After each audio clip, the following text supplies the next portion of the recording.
예, 우리 할렐루야 샬롬하고 인사하는 시간 같습니다. 할렐루야 샬롬 샬롬 샬롬 샬롬 샬롬 샬롬. 하나님 사랑합니다. 여러분 주 안에서 사랑합니다. 오늘 사사기 7장 1절에서 25절까지 우리 교독했습니다. 예, 하나님께서 기드온에게 말씀을 하시죠. 예, 7장에서는 하나님의 명령에 절대 복종하는 신실한 일꾼 기드온이 이끄는 그러한 이스라엘 군대가 미디안 족속에게 대성을 거두는 장면을 소개하고 있습니다. 절대로 대성을 거둘 수 없는 상황인데 하나님의 은혜로 대성을 거두죠. 이를 통해서 우리는 전쟁의 승패가 역사의 진정한 주인이신 하나님의 주권하에 있다는 사실을 우리가 다시 한번 확인하고 갑니다. 너무 잘하는 말씀이죠. 기드온의 300명사 1절에서 8절까지 예, 쭉 살펴봅니다. 구원의 주체가 되신 하나님이죠. 지금까지 수세에 몰려있던 이스라엘이 압제전 미디안 족속의 군대를 맞아서 싸우기 위해서는 상식적으로 많은 군사들과 무기가 당연히 필요했을 것입니다. 그래서 기드온은 이스라엘의 많은 군사들을 일으키죠. 최대한으로 모읍니다. 그 결과 32,000명이란 많은 수의 군인들이 모여들게 됩니다. 물론 이 숫자로도 강력한 미디안 군대를 물리치기 위해서는 역부족이에요. 말도 안 되는 숫자임에도 불구하고 하나님은 뭐라 그래서 오히려 너무 많다 계속 덜어내죠. 예상을 깨고 32,000명 중에 3분의 2가 넘는 22,000명이 돌아갑니다. 돌아갈 자 두려운 자는 네 집에 가고 싶은 자는 가라 했더니 22,000명. 그 중에 제일 먼저 아마 저요 했을 사람이 우리 정사음일일 것 같아요. 그렇게 해서 기드온이 이끄는 군대는 불과 나중에는 10,000명 중에서 300명만 남는 소규모의 조직을 갖추게 하시는 하나님. 6절에 예, 근데 그것을 뽑아내는 것도 아주 신비한 역사로 뽑아내시죠. 이제 하나님께서는 한 사람의 군사도 더 필요한 때 오히려 군사의 수를 줄이게 하신 이유가 이스라엘 백성들로 하여금 혹 승리한 후에 내가 했어 나로 인해서 이스라엘이 승리한 거야 이러한 말을 하지 않게 위해서 겸손하게 하기 위해서 이번 전쟁의 승리의 권능은 바로 하나님이시라는 사실을 명확히 알리시기 위해서 소수의 군대로 강력한 미디안 군대를 상대하도록 명하십니다. 진실로 하나님이 유일한 구원자고 힘이심을 것을 믿는 자는 보이는 힘보다 보이지 않는 하나님 능력을 더욱 믿고 확신하게 하려 합니다. 어떤 역경 중에서도 우리가 자유함과 든든함을 지닐 수가 있어야 하는데 실제는 참 어렵습니다. 그렇죠? 마음이 낙심이 되기도 하고 염려가 되기도 하고 근심이 되기도 하고 또 그걸로 인해서 자꾸 그죠? 화가 일어나가지고 정말 짜증이 나기도 하고 그렇습니다. 더구나 나열이 더우니 얼마나 불쾌지수가 높겠습니까? 그럼에도 불구하고 우리는 대담해야 할 이유가 있다. 하늘문이 열리면 노래할 이유가 있는 것처럼 하늘문이 있기 때문에 우리는 세상에 뭐 그런 것 정도쯤이야 까짓것 하고 넘어가야. 날씨도 하도 덥다 보니까 35도일 때랑 33도라고 할 때랑은 또 한숨이 아이고 그래도 오늘은 조금은 시원하겠네 이런 기대가 일어나더라고요. 요한복음 16장 33절에 담대해야 할 이유에 대해서 말씀을 하시죠. 이것을 너에게 이르는 것은 너희로 내 안에서 평안을 누리게 하려 함이라고 말씀합니다. 세상에서는 너희가 환난을 당하나 담대하라. 내가 세상을 이겼으니 너희도 당연히 세상을 이길 것이라는 말씀이죠. 여호수아 1장 6절에서 7절에도 강하고 담대하라고 말씀합니다. 너는 내가 그들의 조상에게 맹세하여 그들에게 주리라 한 땅을 이 백성에게 차지하게 하리라. 그러니 너는 강하고 담대하라. 여호수아 1장 7절에 오직 강하고 극히 담대하여 나의 종 모세가 내게 명령한 이 율법을 다 지켜서 어떻게 하라고요? 행하되 좌로나 우로나 치우치지 말라고 얘기합니다. 그래서 우리가 참 중심을 잘 잡는 것, 그죠? 제가 수영을 하면서도 늘 느끼는 게 중심이 흐트러지다 보면 그만, 그죠? 탁 자세가 그냥 깨져버립니다. 우리 마음에 또한 평안이 없다 보면 능률이 오르지 않습니다. 그러면 어디로 가든지 뭐하리라 형통하리라고 말씀을 하시죠. 누구에게? 하나님께서 모세에게 여호수아에게 이런 말씀을 합니다. 신앙의 용사 10절에 보니까 하나님은 이스라엘 군사주를 줄이실 때 먼저 두려워 떠는 자들을 돌려보내셨다. 그래서 두려워 떤다는 것은 겁내는 거죠. 그 겁은 하나님이 주시는 마음이 아니라 항상 사단이 주셨다. 염려와 근심과 걱정 모든 것들은 다 사단이 환경을 통해서 역사한다는 것을 우리가 알매도 불구하고 그 마음을 비우지를 못하죠. 우리가 연약하고 부족하기 때문에. 그래서 우리는 찬양합니다. 그렇기 때문에 우리는 기도하고, 그렇기 때문에 하나님 귀한 말씀을 경청하면서 또다시 한번 다시 일어납니다.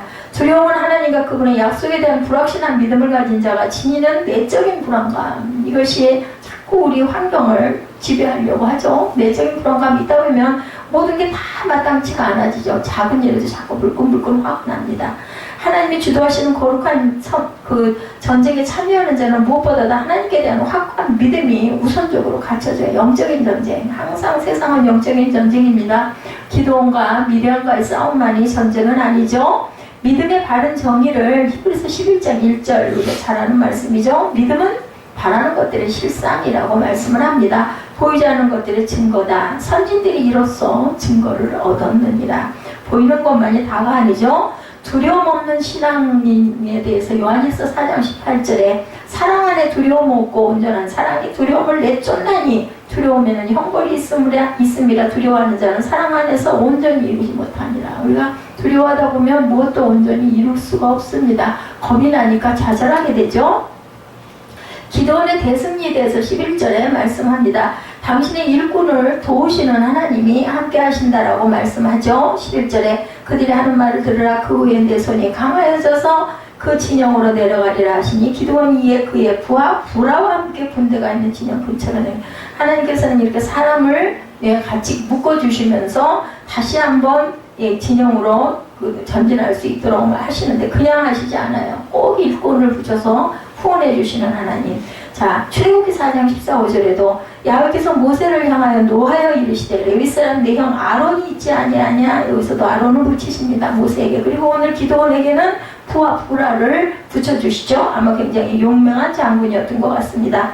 하나님이 인간의 연약한 면모도 다 아십니다. 혼자 할 수 없기 때문에 당신의 일꾼이 신음하고 아파하는 부분에 대한 깊은 애정으로 돌보시는 분, 작은 것까지도 배려하시죠. 이 같은 하나님의 사랑과 자비를 깨닫는 자라면 자신이 연약하고 보잘것없다 할지라도 전능하신 하나님께서 내게 할 수 있게 해주실 거야 라는 굳건한 믿음을 가지고 담대하게 나아가야 될 것이다.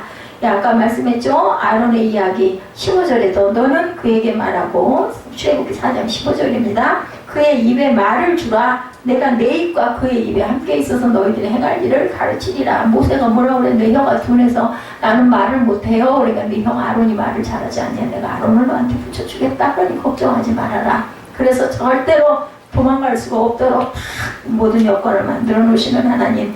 꿈을 통해서도 역사하시죠. 오늘 본문 13절에도 꿈을 통해서 역사하는 그 얘기를 듣게도 하시죠. 기도원이 그곳에 이르니까 어떤 사람이 그의 친구에게 꿈을 말하며 이르기를 보라. 내가 한 꿈을 꾸었는데 꿈에 보리떡 한 덩이가 미디안 진영으로 굴러들어와 한 장막에 이르러 그것을 쳐서 무너뜨려 위쪽으로 엎으니 그 장막이 쓰러지더라. 그의 친구가 14절에 대답하여 이르되 이는 다른 것이 아니라 이스라엘 사람 요아스의 아들 기드온의 칼이라. 하나님이 미디안과 그 모든 진영을 그의 손에 넘겨주셨느니라. 그 얘기를 듣고만 기드온이 그냥 힘이 나가지고 자기 진영으로 돌아가가지고 그 얘기를 하죠. 15절에 기드온이 꿈과 해몽하는 말을 듣고 경배하며 이스라엘 진영으로 돌아와 이르되 일어나라. 야훼께서 미디안과 그 모든 진영을 너희 손에 넘겨주셨느니라 하고 300명을 세대로 나눠 각 손에 나팔과 비낭하리를 들리고 항아리 안에는 횃불을 갖추게 하고 그들에게 이르되 너희는 나만 보고 내가 하는 대로 하되 내가 그 진영 근처에 이르러서 내가 하는 대로 너희도 그리하여 나를 따르는 자가 다 나팔을 불거든 너희도 모든 진영 주위에서 나팔을 불며 이르기를 야훼를 위하라 기드온을 위하라 하라 하리라. 이렇게 다 작전을 짜서 그대로 행하고 나아가죠. 하나님은 300명으로 구성된 이스라엘 군대로 하여금 이렇게 해서 대승을 거두게 하십니다. 당신이 이스라엘 위에 싸우고 계신다는 사실을 분명히 보여주시고 하나님은 수적인 것이나 아니면 문화적인 것이나 아니면 가진 것이나 경기나 이런 게 아무 상관이 없는 하나님이시다. 무소부재하시고 전지전능하신 하나님이죠. 꿈을 통해서 나타난 이상 창세기 28장 12절에도 뭐예요? 야곱의 이야기죠. 꿈에 본즉 사닥다리가 땅에 서 있는데 그 꼭대기가 하늘에 닿았고 본즉 하나님의 사제들이 그 위에서 오르락내리락 하는 환상을 야곱이 보게 되죠. 그래서 야곱강가에서.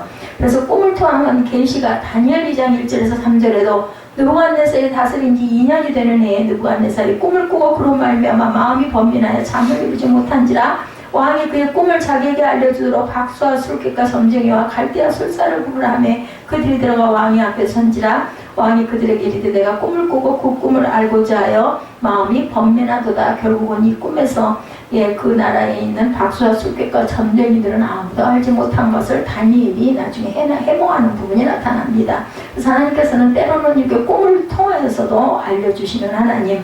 연합을 통한 승리에 대해서 23, 4절에 증거하고 있습니다. 23, 4절에 보죠.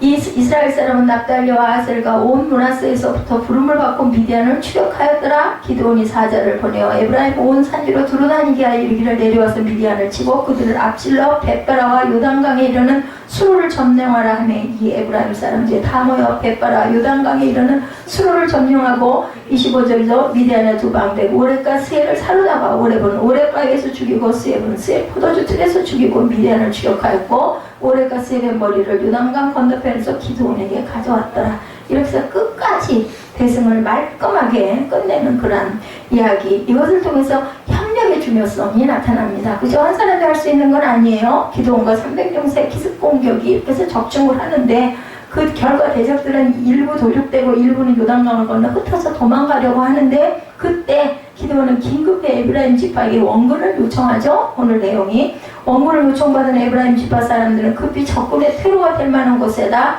진을 치고 도망치는 대적들을 맞아 모조리 선멸해서 개가를 올리는 그런 내용이 나타나 있습니다. 이처럼 연합을 해야 된다. 혼자 힘으로 될 수 없는 것. 특히나 교회는 연합하여 하나가 되게 하는 하나님. 이처럼 하나님의 백성들은 자기 혼자 힘만으로 모든 일을 다 할 수 있다는 생각을 버리고 이웃 형제들에게 도움을 주고 도움을 받는 그러한 아름다운 협력의 정신을 우리가 발휘해야 될 것이다. 서로 하나가 돼서 사랑하고 하나님이 부여해 주신 거룩한 공동의 목표를 가지는 것이야말로 이 땅을 사랑하는 모든 하나님의 자녀들에게 필요한 태도다. 형제가 함께하는 아름다움 우리가 잘 아는 시편 133편 1절이죠. 보라 형제가 연합하여 동거함이 어찌 그리 선하고 아름다운고 서로 짐을 지라고 하십니다. 갈라디아서 6장 1, 2절에 형제들아 사람이 많으니 무슨 범죄한 일이 드러나거든 신령한 너희는 온유한 심령으로 고난 자를 바로잡고 너 자신을 살펴보라. 너도 시험을 받을까 두려워해라. 6절 2절이죠. 너희가 짐을 서로 지라. 갈라디아서 6장 2절입니다. 그리하여 그리스도의 법을 성취하라고 말씀을 합니다. 대적을 철저히 격퇴한 이스라엘에서 아까 우리 읽었죠. 25절 말씀. 이스라엘 군대는 기습 공격을 통해서 미대한 군대를 무찌른 사실에 만족하지 않고 도망치던 패냥병들조차도 모조리 선멸하는 그러한 철저한 노력을 아끼지 않는다. 이러한 이스라엘의 철저함이 바로 우리 인생들이 세상 죄악을 대해서 취할 바른 태도다. 어떤 시도, 어떤 부스러기도 남겨놔서는 안 되죠. 우리는 죄악에 대하여 느슨하게 대하거나 혹은 대충 물리치지 말고 철두철미하게 모든 죄악을 도멸하는 열심이 반드시 있어야 되겠다. 이스라엘이 땅을 주셨는데 그 땅에서 그 대적들을 거기 살고 있는 원주민들을 다 쫓아내지 않아가지고 그 후로도 굉장한 고생을 많이 하는 부분을 우리가 보았죠. 여기서는 미대한 전쟁에서는 아주 끝까지 뿌리째 뽑아냅니다. 부지런한 신앙인에 대해서 로마서 12장 11절에 부지런하여 게으르지 말고 열심을 품고 주를 섬기라고 이야기를 합니다. 그래서 항상 가나안 족속 괴멸시켜야 된다, 다 없애야 된다. 신명기 7장 2절에도 말씀하고 계십니다. 내 하나님 여호와께서 그들을 내게 넘겨 내게 치게 하시니 그때 너는 그들을 진멸할 것이라. 그들과 어떤 언약도 하지 말 것이요 그들을 불쌍히 여기지도 말아라. 근데 결국은 어떻게 했어요? 그들을 부리고 그들과 함께 살면서 그들이 가지고 있는 우상까지 섬기고 결혼을 하게 되고 이렇게 해가지고 그냥 하나님의 노여움을 사는 그런 결과를 우리가 많이 보았습니다. 하나님은 당신 백성의 아픈 사정을 누구보다도 잘 알고 계세요. 저와 여러분의 형편과 사정도 누구보다도 잘 알고 계시고 가장 정확하고 구체적으로 도우실 수 있는 분이 마지막으로는 하나님 한 분밖에 계시지 않는다. 그런데 하나님께서 이러한 도움을 주시면서 동시에 자기의 자녀들에게 겸손과 순종을 요구하십니다. 끝까지 인내하고 순종하는 것. 하나님의 이 같은 요구에 부응하는 자만이 하나님의 은혜를 덧입을 수가 있다. 인생은 뭐예요? 전쟁입니다. 저와 여러분들이 항상 살아가는 하루하루가 제가 늘 느끼듯이 크고 작게 작은 다툼들, 작은 갈등들, 작은 어려움들, 작은 문제의 산들을 다 가지고 있죠. 자체가 전쟁이죠. 누구든 그리고 본인이 원하든 원하지 않든 삶은 하나의 싸움이다. 그래서 공동묘지에 아무런 문제가 없는 사람은 공동묘지에 가서 찾아보라. 없다고 얘기를 하죠. 그리고 그러고 싶으면 그냥 가서 묻히면 살지 않으면 된다라는 이야기를 합니다. 무엇보다 싸움은 우리 내부에 있는 싸움이 가장 중요하다. 영적 싸움이죠. 일종의 선과 악의 싸움, 본능과 그것을 이겨내는 것의 싸움, 그리고 의와 진리를 이루려는 싸움을 항상 우리는 내면에서 다투고 있고 싸우고 있습니다. 두 번째는 자연과의 싸움도 있죠. 날씨, 그죠? 너무 덥죠. 자, 넓게 보면 기후와 환경과 또한 생로병사 이런 것들로 인한 그리고 우리의 그 자연재해 등과의 싸움도 가지고 있습니다. 세 번째는 사람과 사람끼리의 싸움이 또 있어요. 그것으로 인해서 상처를 받죠. 예, 가장 중요한 것은 내적인 우리 마음 다스리는 싸움, 두 번째 싸움은 자연과의 싸움, 그리고 세 번째는 사람과 관계에서의 싸움. 시기심, 욕심, 경쟁심 때문에 그죠? 심하게는 살인까지 일어나는 일, 뭐 너무 잘 알죠? 가인과 아벨 같은 그런 싸움. 그리고 넓게 보면 삶 자체가 경쟁이고 또한 싸움이다. 전체가. 그래서 네 번째는 성도들에게는 또 영적인 싸움이 또 있습니다. 가장 중요하고 가장 큰 싸움. 이것이 저는 첫 번째 싸움과 거의 동일하지 않겠나. 우리 내부에서 일어나는 싸움이 어떻게 보면은 다 영적인 싸움이 아닐까. 그죠? 우리 마음 안에서 다툼들이. 사탄은 앞에서 말씀드린 모든 것으로 우리에게 신앙적인 싸움을 걸어오기도 하고, 때로는 내가 좋아하는 것이나 사랑하는 사람들까지 총동원해서 전쟁을 걸어옵니다. 그래서 뭐라 그래요? 원수가 어디 있다고? 가까운데, 가장 가까운 데 있다고 그러죠? 그래서 아내는 남편을, 남편은 아내를, 어떨 때는 그 왼수 이런 소리를 많이 합니다.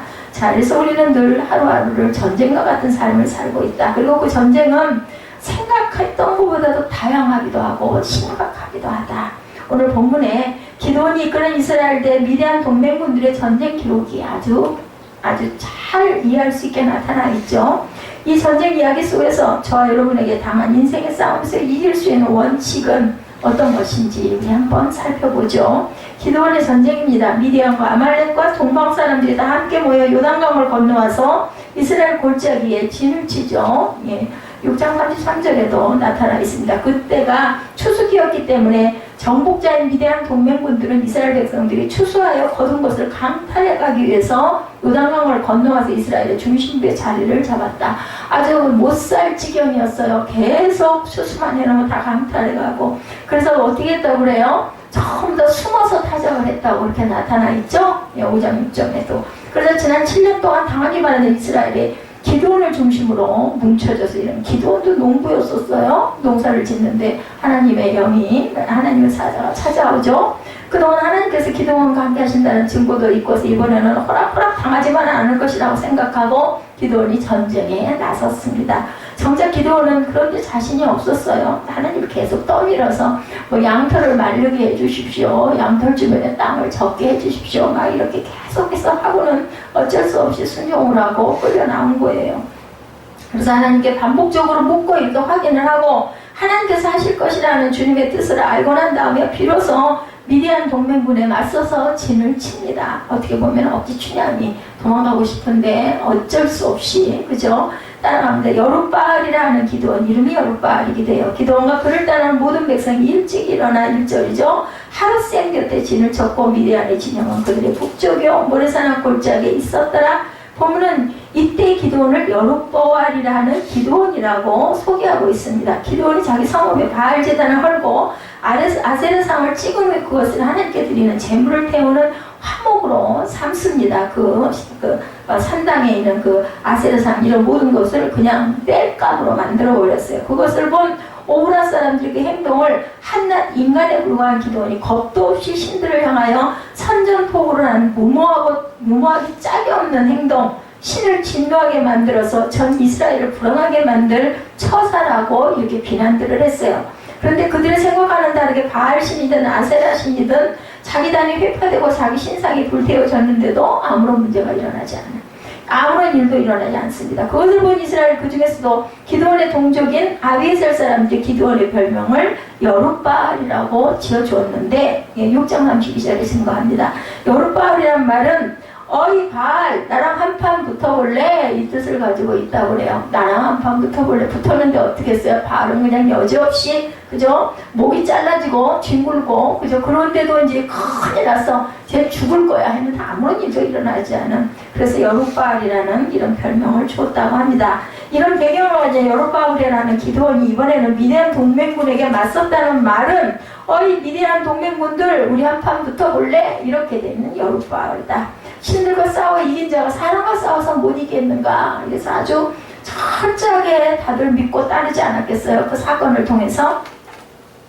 그런데 이 전쟁이 벌어지기 전에 하나님께서 기드온에게 생각 밖의 지시사항을 내리죠. 2절에 너를 따르는 백성이 너무 많다. 내가 그들의 손에 미디안 사람을 넘겨주지 아니하리니 이는 이스라엘이 나를 거슬러 스스로 자랑하기를 내 손이 나를 구원하였다 할까 함이니라. 이렇게 얘기하죠. 그렇기 때문에 덜어내라고 교만하는 것을 아주 싫어하신 하나님, 메뚜기 떼처럼 새카맣게 몰려와서 숫자를 파악하기조차 어려운 미디안 동맹군들, 그것도 유목민인지라 낙타와 말로 이동하는 기마부대인 그들을 상대하자면 이번에 소집된 32,000명의 군사로는 턱없이 말도 안 되는 숫자였었어요. 거기다가 8장 10절에 보면 이때 세바와 살문나가 갈고리에 있는데 동방 사람의 모든 군대 중에 칼든 자 12만 명이 죽었고 그 남은 15,000명가량 그들을 따라와서 거기에 있더라고. 이렇게 나타나 있습니다. 8장에 이제 다음 장이죠. 무슨 말인가 하면 주력 부대인 미디안이나 아말렉이 아닌 제3세력인 동방 사람들의 군사만 해도 13만 5천 명이다. 다른 데서 원조받은 사람만 이렇게 많아요. 그러니 동맹군 전체 숫자는 아마 최소한 50만 병력은 되지 않았을까 이렇게 추정하고 있습니다. 따라서 그들과 맞서 싸우려면 많아야지. 이게 무슨 3만 2천 명이 말도 안 되죠. 50만에 어떻게 비길 수가 없습니다. 그런데도 하나님은 너무 많다. 덜어내라. 결국은 300명까지 줄이죠. 그 이유는 두 가지, 군사를 줄이라는 목적이 두 가지의 뜻이 있는데 이 전쟁의 승리는 숫자가 문제가 아니다 라는 그런 뜻을 갖고 있습니다. 자신의 재단을 부수고 신상을 불태워도 아무 반응도 없이 가만히 있는 우상들과는 비교할 수도 없는 살아계신 하나님을 너희들이 경험해봐라. 내가 못할 것이 있는가 한번 봐라. 이런 뜻이기도 하고, 두 번째는 이 전쟁의 무기는 오직 믿음이라는 것을 보여주신 그러한 기적의 하나님을 믿는 믿음, 거기에서 나온다. 전쟁은 군사의 숫자를 의지해서 싸우는 전쟁이 아니고, 이 전쟁은 무기의 성능이나 전술로 싸우는 전쟁도 아니고, 그리고 하나님을 의지하는 믿음이 최고의 무기고 최고의 전략인 것을 가르쳐 주시는 싸움이 바로 이 미디안과의 300용사의 싸움이었다. 믿음의 사람들만 남겨두시라고 줄였죠. 줄이고 또 줄였습니다. 이 명령을 들은 기드온은 또한 두말 없이 순종을 합니다. 아니 어떻게 하려고요 하나님, 이렇게 우리가 항의할 수도 있는데 누구처럼 이스라엘 백성들이 광야에서 모세에게 항의하고 뭐 죽이려고 했던 이런 것처럼 그럴 수도 있었는데 기드온은 그냥 아주 아멘 순종하죠. 기도는 처음 하나님을 만날 때부터 따박따박 엄청 묻고 따지던 그러한 사람이었죠. 그가 이제는 말씀하신 그대로 받아들이고 순종하는 사람이 됐어요. 왜 그랬을까? 하나님이 하실 때에 대한 확신이 생겼어요. 그래서 사실은 누구처럼 누구예요? 그 손바닥에 구멍 난 거를 내가 좀 알아야 되겠습니다 했던 그러한 자처럼 그런 것을 질문도 도망가요. 질문도 때로는 할 줄 알아야 된다. 그런 게 없는 사람은 아예 관심이 없는 사람. 그나마 도대체 그게 왜 하고 따지는 사람은 그나마 그것을 좀 보고 듣고 생각할 줄 아는 자라는 거죠. 그것은 이른바 양털 테스트를 통해서 얻은 결론이었다. 그죠? 정말 건방지게 계속 하나님께 시험하는 그런 내용이 나타나죠. 양털이 적게 하시고 한 번은 또 양털을 마르게 하시고 이 테스트를 합니다. 누구든지 두려워 떠는 자는 길라산을 떠나 돌아가라 라고 3절에 우리 본문에 나타나죠. 이 전쟁이 두렵고 적들이 두려운 자, 지금 나는 집으로 가고 싶은데 할 수 없이 끌려나와서 이런 자는 다 돌아가라. 근데 기드온이 말은 이렇게 해도 자발적으로 참전한 군사들이 돌아가라 한들 얼마나 돌아가겠는가라고 생각했을 것도 같은데도 이렇게 엄청난 숫자가 돌아가죠. 10,000명밖에 안 남았어요. 반이 넘는 숫자가 돌아갑니다. 자, 타이나 강요에 의해서가 아니라 자발적으로 참전했어요. 그 사람들은. 그럼에도 불구하고 생각보다 많은 군인들이 그 자리를 떠납니다. 물론 이유는 있었을 거예요. 아직 거두지 못한 곡식이 들판에 남아있는데, 아니면 내가 갔다가 죽었다가는 우리 집 식구들은 어떻게 할까? 이게 제일 걱정이었을 것 같아요. 그때나 지금이나 사람 사는 건 똑같으니까. 그러다 보니까 그 순간 우리나라를 구해야 돼. 그 나 같은 사람들도 뭐 괜찮다고 돌아가라고 하니까 그럼 나는 갈래. 그러고 갔던 거겠죠. 자, 어떤 사람은 힘써서 추수한 것을 적들이 볼 수 없는 곳에 미처 못하고 온 게 있는데 또 이런 비전도 있었을 것 같습니다. 자, 어떤 사람은 부모님 핑계로, 어떤 사람은 자녀 핑계로, 어떤 사람은 건강상의 이유로 돌아갔겠죠. 그러나 그 중심에는 다 뭐가 있어서? 두려움이 있어서예요. 추수하다가 나도는데 그거 어떡해? 그거 다 집어가 버리면 어떡해? 내가 또 몸이 어디가 좀 연약한데 어떡해? 내 자식은 어떡해? 이런 게 다 두려움이죠. 베트남전에 참사했던 전역을 앞둔 선배 장교로부터 베트남전에 관한 강의를 들었다고 해요. 어떤 군인이 군 시절에. 그 중에서 가장 인상적인 것은 월맹군과의 전투 중에 신병들을 보이는 특징이었다고 합니다. 그들은 두려운 나머지 전방에 있는 적들을 향해서 총을 쏘는 게 아니라 참호 속에서 머리를 숙인 채 허공을 이용해서 막 총을 쏘거나 아예 총을 쏘지는 못하는 병사들이 굉장히 많았다고 그래요. 총탄이 날아가는 소리, 포탄이 터지는 소리, 그죠? 숲이 불타고 부상을 입어 부르짖는 소리가 바로 곁에서 들리는 전쟁의 공포 때문에 그러고도 남았을 것 같아요. 혼비백산. 그 말이 맞을 것 같지 않으세요, 여러분들? 듣기만 해도 너무나 무섭지 않을까요? 제가 수영을 하다가 가끔 보면은 아주 무서운 소리가 들릴 때가 있어요. 물속에서 막 웅웅 하는 이런 소리가 막 들려요. 그럼 막 뭔가 힘있게 그 수영을 해야 그 물속으로 다이빙을 해서 수영을 하는 사람들이 움직이는 소리들이 제 귓결에 들리는데 그 소리가 굉장히 크게 무섭게 굉음처럼 들릴 때가 있어요. 그럼 물론 당연히 그냥 수영을 하는 거니까 그냥 그렇거니 하면서 가면서도 마음에 뭔가 좀 이렇게 진동이 오기는 오더라고요. 굉장히 소리가 왜 이렇게 클까? 이상해. 이런 마음이 드는데 전쟁터에서 안 그렇겠냐고요. 그러니 제가 그냥 공중에 달아도 막 총을 쏘기도 남았을 것 같아요. 그런 이야기를 하면서 그런 전쟁의 공포는 경험해보지 않고는 아무도 뭐라고 할 수가 없다고, 이해할 수 없는 것이라고 얘기를 하더라는 거죠. 그리고 그의 강의 결론은 전쟁은 정말 무섭고 겁나는 것이다 라고 얘기를 하더랍니다. 그러면서 전쟁은 결코 일어나서는 안 된다. 그거를 경험해본 사람은 아마 더 실감을 할 것 같아요. 그래서 6.25를 경험해본 사람들과 지금 세대들 6.25 경험들 다 못했잖아요. 저도 뭐 6.25를 미처 경험을 못하기는 했지만 그런 것처럼 지금 6.25에 대한 거, 8.15, 8월 15일 지금 돌아오잖아요. 광복절, 3.1절, 이런 것에 대한 의식들이 우리 10대들에게는 전혀 그냥 역사, 이렇게 생각을 할 것 같고, 이걸 겪은 분들은 두려운 거죠. 그리고 정말 전쟁이 없었는데, 저도 그런 마음이 드는데요. 세상에 내가 살아있는 동안 전쟁이 한 번도 안 일어났다는 게 얼마나 감사한가 하는 생각을 합니다. 그리고 이 땅에서 내가 태어나서 내가 원한 게 아닌데 이렇게 살아가는 것도 너무너무 감사하다. 굉장히 어렵고 열악한 나라들이 너무 많잖아요. 우리 주변에 보면. 그런 데서 내가 태어났으면 어쩔 뻔했냐고요. 지금 아기들이 그냥 그렇게 기하급수적으로 많이 죽어간다는데 내가 살아서 이 나이가 되도록 건강하게 살아있을 수 있는 거 하나만도 너무너무 감사하다 보니까 하루하루가 저는 너무 고맙고 귀하게 느껴집니다. 젊을 때부터 그랬으면 얼마나 좋았을까. 그때 그냥 사는 거니까 사는 거지 뭐. 당연히 아침에 눈 뜨는 거고 좋은 일들만 많이 일어날 거고 희망과 꿈만 갖고 있었는데 나이가 좀 들다 보니까 또 아픈 부분이 있다 보니까 이런 마음이 더 절실하게 들고 하나님이 아니시면 내가 숨 쉬는 것도 내 마음대로 안 된다라는 그런 그 은혜를 굉장히 많이 경험을 합니다. 그러면서도 때로는 화를 내기도 하고 그죠? 그걸 굉장히 이렇게 밑으로 다운되는 그런 마음을 느끼기도 합니다. 이 전쟁에서 아무리 군대의 숫자가 중요하지 않을지라도 그렇게 많이 돌아갔으니 기도는 얼마나 한편으로는 두려웠을까. 하나님이 하신다 하니까 그렇긴 하지만 그죠? 거기다가 그들이 돌아간다 해도 전쟁은 당연히 피할 수가 없어. 다 돌아가도. 근데 누가 계셨기 때문에 하나님이 계셨기 때문에 버틸 수 있지 않았을까. 그죠? 지휘관이 있었기 때문입니다. 이렇게 22,000명이 돌아가고 남아있는 1만 명 중에서도 백성이 아직도 많다. 4절에 결국은 더 줄이라고 말씀하시죠. 아직도 많다고 하신 것은 숫자에 의미하는 말씀만은 아니었을 것입니다. 이 전쟁은 하나님의 전쟁이라는 것과 그것을 믿는 자들이 군사로 임하는 것이 가장 국가적인 것을 알았기 때문에 아직도 많다는 것은 믿음 없는 사람들이 아직도 많다라는 그러한 줄인 의미라는 것을 우리가 또한 알아야 된다. 그럴지라도 그 수를 헤아릴 수 없는 동맹군에 비해서 32,000명도 말도 안 되는데 10,000명도 너무 많다라고 얘기하고 줄이라고 하시니 난감했겠죠?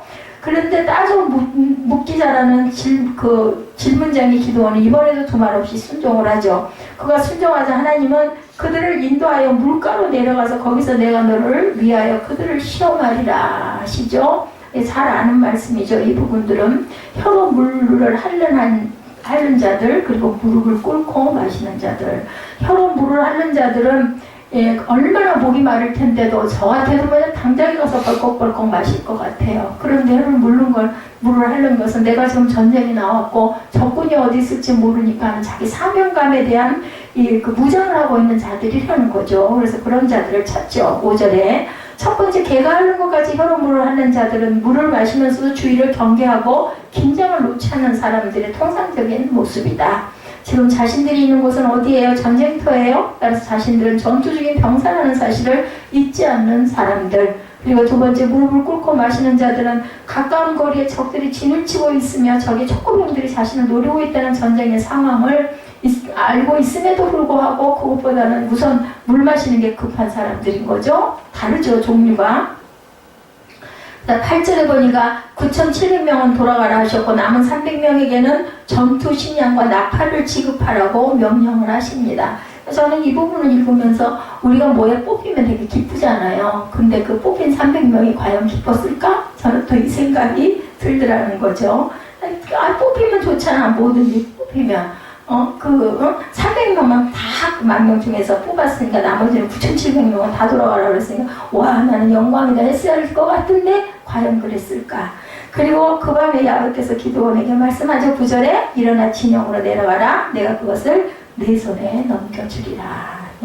하나님을 믿는 믿음이 있었기 때문에 기드온은 순종할 수도 있었고 겁도 안 나고 두렵지도 않고 쫄지도 않았을 수 있지 않았을까? 남은 300명으로 전쟁을 시작하라는 전투 개시 명령이 떨어지죠. 그리고 그 명령 속엔 반드시 이길 것이라는 보장도 다, 그죠? 보장을 해서 도장을 찍어주십니다. 그리고 믿고 내려가기만 하면 된다고 말씀하죠. 결제 도장을 받았어요. 기드온은 여전히 확신이 부족했습니다. 그리고 두려운 마음이 있어서 뒤통짓골이. 그거 보세요. 300명은 안 그랬겠냐고요. 기드온도 그런데 그 300명은 더 나아했을 것 같아. 어떻게 할 수 없지. 조금 전 우리는 군사로 모여든 이들이 두려움 때문에 전쟁을 빠져나가는 것을 봤어요. 이번에 기드온까지 두려움에 사로잡힙니다.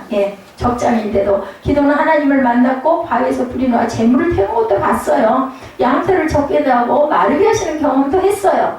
누구보다도 체험에 많은 사람입니다. 우리가 영적 체험을 하고 성령이 우리를 강권하시는 것들을 다 경험을 했어요. 그런데도 기도원 같은 사람도 겁이 났다는 거죠. 막상 전투를 시작하려고 하니까 두려운 거예요. 메뚜기 떼 같은 수십만의 적을 보고 겁을 먹지 않으면 정상이 아니죠. 사울도 그래가지고 사무엘한테 와서 제단을 드려달라고 하니까 하나님 뭐라고 그러셨어요? 사무엘을 그 상에 보면 일주일만 기다려라. 그리고 사무엘이 도착하거든 함께 제단을 드리라 했는데 정말 적군들은 점점 더 새카맣게 몰려오고 있고 사무엘은 오지를 않고 해가 지니까 견디다 못해가지고 그리고 이제 백성들 다 도망을 가는 거예요. 그나마도. 그러다 보니까 전 그 심정을 이해해요. 그러니까 본인이라도 내가라도 제사를 드려야지. 제사 딱 드리고 나니까 사무엘이 도착하죠. 그 말씀의 뜻은 우리가 끝까지 참고 인내할 줄 알아야 된다라는 거죠. 상황을 바라보지 말라는 겁니다. 쉽지 않기 때문에 또 하나님이 선택을 하시지 않을까. 누구보다도 체험이 많은 사람이었어요. 기드온은. 그런데도 전투를 시작하려는 게 겁이 났던 거죠. 정식 군사 훈련도 받지 못한 병사 한 사람이 최소한 1,500명의 적을 상대해야 하는데 그것이 가능하겠는가? 이것도 뭐예요? 우리의 눈으로 보는, 우리의 그 머리로 생각하는, 우리의 그 현실, 상황으로 판단하는 이런 것들이 다 부질없다라는 거죠. 최전방 철책선에서 야간 근무를 서는 것 자체 그 군대 간 사람들의 이야기예요. 한밤중에 전방에서 갑자기 부스럭 소리가 들리더라는 거죠. 전방을 향하는 모든 전조등이 켜지고 병사들은 전투태세를 전병사들은 갖췄다고 합니다. 근데 전방에는 아무것도 보이지가 않았어요. 깜깜함 칠 것 같은 밤에. 그러자 현역병들이 아마 노루나 고란이었나 보다고 했지만 굉장히 무서웠다라는 거죠. 이 사람은 그 지키고 있던 뭐라 그러죠? 번을 돈다고 그러나요? 순찰하는데 이렇게 해서 다 나와가지고 서 있다가 이런 부분을 겪은 거예요. 기도원 역시 몇 번의 과정을 거쳐서 여기까지 왔지만 전투를 벌이려고 하는 거 겁이 났죠. 기도원은 믿음으로 싸우기에는 아직 역부족인 믿음을 갖고 있었다.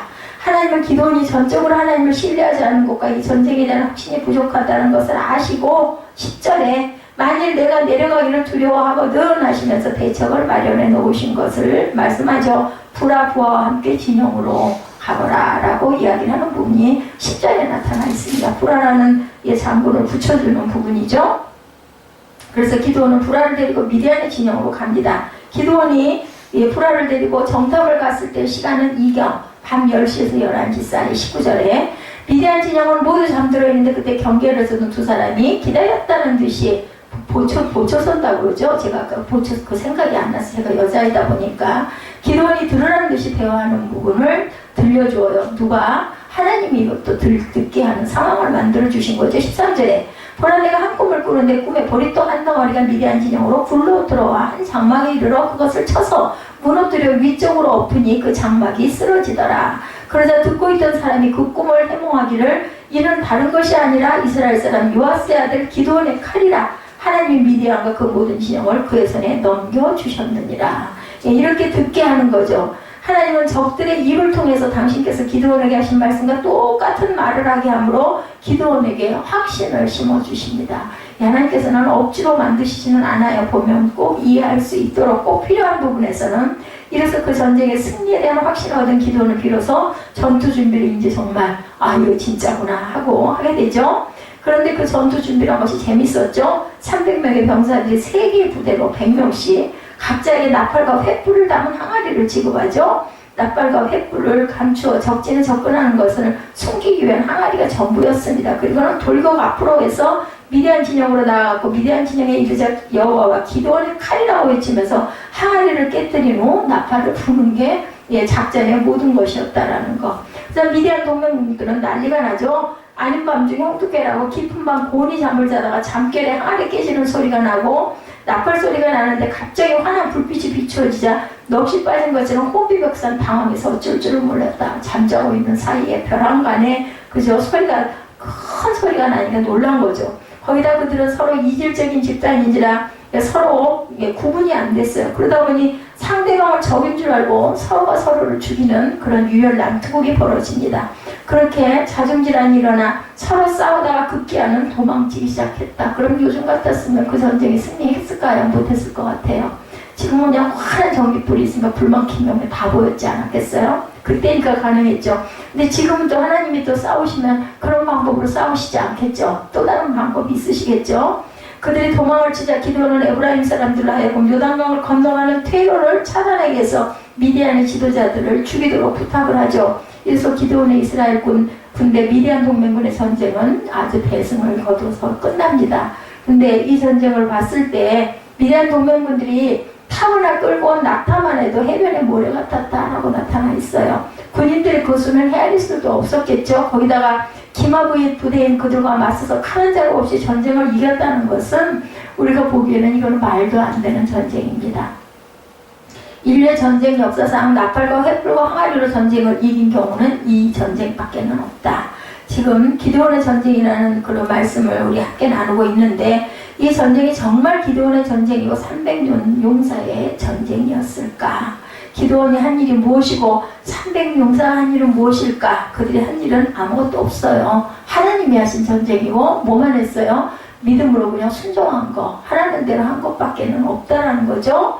300용사를 고르신 분도 하나님이고 적병에게 꿈을 꾸시고 해몽을 하게 해준 것도 하나님이시고 그죠? 자, 300명을 골라서 이렇게 하시는 그 모든 누구를 그 작전 지시를 하신 분은 바로 하나님이라는 겁니다. 이 전쟁은 처음부터 끝까지 하나님에 의해서 일어난 일이고 기드온이나 300용사는 한 일이 없을지라도 하나님은 기드온과 300용사와 이스라엘을 위해서 굉장히 바쁜 일을 하셨다라는 것. 우리는 그저 하라는 대로만 하면 되는 거라는 거. 내가 하려고 하지 말라는 거죠. 이 전쟁의 승리는 바로 하나님의 바쁘심의 어떠한 하나의 그 결과였었다. 결과물이다. 성경의 수많은 전쟁과 특히 사무엘상 17장 47절에 보면 전쟁은 야훼께 속한 것이다 이렇게 말씀하죠. 그것된 전쟁이든 그것을 자신의 것으로 여긴다든지 적과 전장의 상황만 생각한다든지 자신이나 자신이 가진 것만 생각한다든지 할 때는 패배하고 만다라는 거. 아무리 숫자가 많아도 아무리 무기가 뛰어나도 하나님을 신뢰하면서 전쟁을 하나님께 맡길 때 이긴다. 그럼 꼭 전쟁, 우리가 살아가는 게 전쟁이라고 아까 제가 초두에 말씀드렸죠. 그 모든 것들이 하나님이 하시라는 것을 우리가 깨닫고 알고 순종하고 그리고 믿음으로 끝까지 하나님을 신뢰하고 나아갔을 때 우리가 이긴다라는 거죠. 이것이 바로 성경이 들려주는 전쟁에 이기는 방법이다. 우리의 상황이나 우리의 주변이나 우리의 환경이나 어떤 문제를 그것을 하나님께 맡기고 그저 나는 믿음으로 순종하면 된다는 거죠. 1948년 5월 14일 이스라엘은 나라를 잃은 지 자그마치 1878년 만에 유엔의 협조를 얻어서 독립을 선언합니다. 그런데 그들이 독립을 선언한 바로 그날 4천만 아랍 민족은 이집트, 트란스, 요르단, 이라크, 시리아, 레바논에서 출병한 150만 정규군을 동원해서 이스라엘에게 선전포고를 하는 사건이 있어요. 이게 역사입니다. 이른바 1차 중동전쟁이 터졌어요. 당시 이스라엘 국민은 65만 명, 그 중에서 젊은 청년은 10만 명에 불과했다고 합니다. 그리고 그들은 군인이 아닌 모두 다 일반인들이었습니다. 10만의 훈련받지 않은 일반인들로 구성된 이스라엘 군과 150만의 아랍 정규군의 대결은 말도 안 되죠. 똑같이 이 기드온 전쟁과 방불을 합니다. 그때 아랍의 전차 부대가 진격해오자 이스라엘 청년들은 오르도크 칵테일이라는 사이다병에 휘발유를 넣은 수제 폭탄을 만들어서 그것을 가지고 탱크에 올라가 탱크 뚜껑을 열고 그 안에다가 집어넣었다고 합니다. 이것을 본 아랍 측에서는 이스라엘이 미국의 원조로 원자 수류탄을 얻어서 그것을 탱크에 던지고 있다고 그들은 생각을 했다는 거죠. 그리고 그 말은 삽시간에 아랍군 전체로 퍼져나갔습니다. 그리고 그 유언비어 때문에 미군의 대대적인 지원 혹은 미군의 참전이라는 소문이 나고 아랍군들이 달아나기 시작을 하게 되자 오려던 이집트 군대가 오지 않습니다. 도와주러 오려다가 그런 가운데 북쪽의 시리아와 전투를 하고 서쪽의 요르단과의 전투는 계속 벌어지고 있으면 역시 이스라엘은 그들의 상대가 되지가 않았는데 바로 그런 상황에서 놀라운 일이 일어났다고 그래요. 타임지의 보도에 따르면 이스라엘이 요르단과 시리아의 전투를 벌이고 있을 때 난데없이 벌떼가 날아와서 요르단 군인들과 시리아 군인들의 얼굴을 쏘아대기 시작을 했다고 합니다. 그것 때문에 더 이상 전투가 어려워서 양측이 휴전을 하게 됐다고 그래요. 오늘 본문의 전투처럼 말도 안 되는 일이 실제로 1948년 5월 14일 이즈음에 일어났다는 거죠. 하나님께서 개입하셔서 일하신 결과 오늘 본문이 말하는 것은 바로 이것입니다.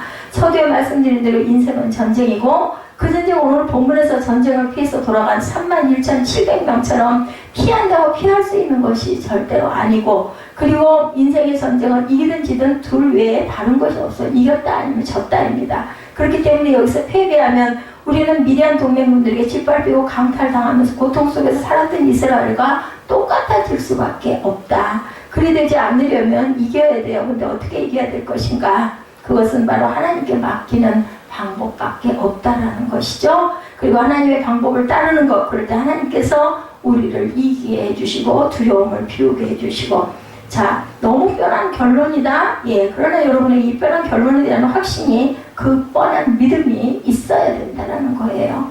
여러분은 하나님의 사람이고 여러분은 전부는 하나님의 것이라는 것. 저와 여러분의 모든 것은 하나님의 것입니다. 따라서 저와 여러분에게 일어나는 싸움 또한 하나님이 알고 계시는 싸움이라는 것. 그러므로 저와 여러분에게 있는 다양한 싸움을 하나님께서 싸워주실 것이라는 믿음을 가져야 될 것이다.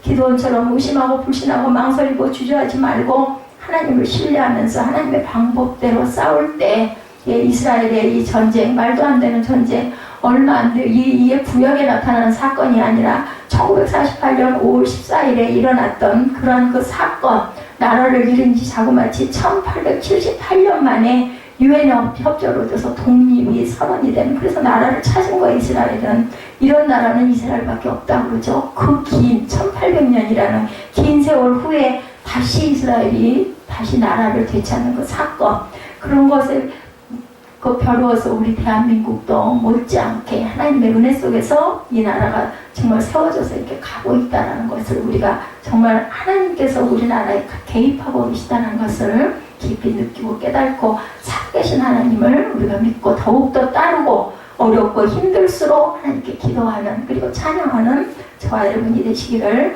우리 사사기 7장을 통해서 기드온과 함께 하신 하나님이 이스라엘과 함께 하셨고 저와 여러분과 함께 하신다는 것을 잊지 않으시는 저와 여러분 되시기를 주님의 이름으로 축복합니다. 우리 결단 찬양하시고 축도로 예배를 마치도록